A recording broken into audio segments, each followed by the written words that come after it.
What is up guys? Welcome back. For today's video, ituturo ko naman sa inyo paano nga ba mawala ang end-to-end encrypted chat sa inyong messenger.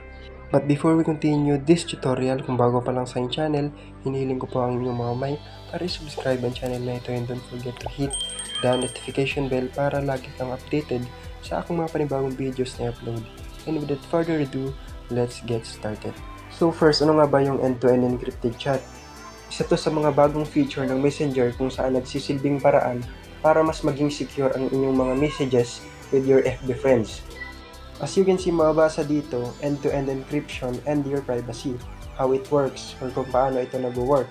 Messages have an extra layer of security as they travel between you and the person you are talking to.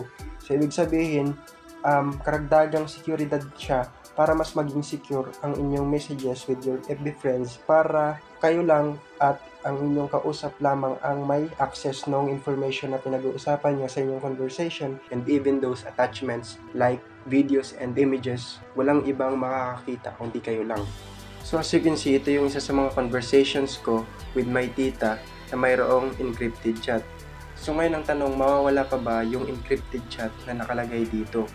So for your information, hindi na po pwede mawala kasi yung conversation na to or yung chat room na ito is naka-secret conversation na.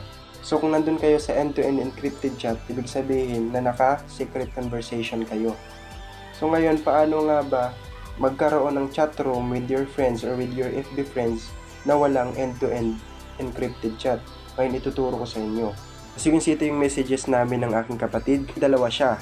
Yung isa is yung normal chat room and yung isa is yung chat room kung saan end-to-end encrypted chat or yung nasa secret conversation. Ayun, paano nga ba ma-delete yung end-to-end encrypted chat or yung secret conversation? As you can see, ito yung merong end-to-end encrypted chat. So ngayon, paano ba natin ito ma-delete para yung normal chat room lang yung magamit natin?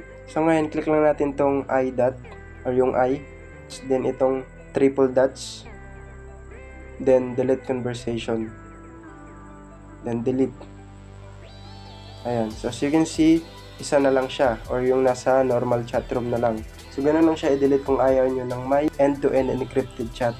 So hanggang doon na lang video nito, sana nakatulong and have a nice day. Thank you and goodbye. Peace out.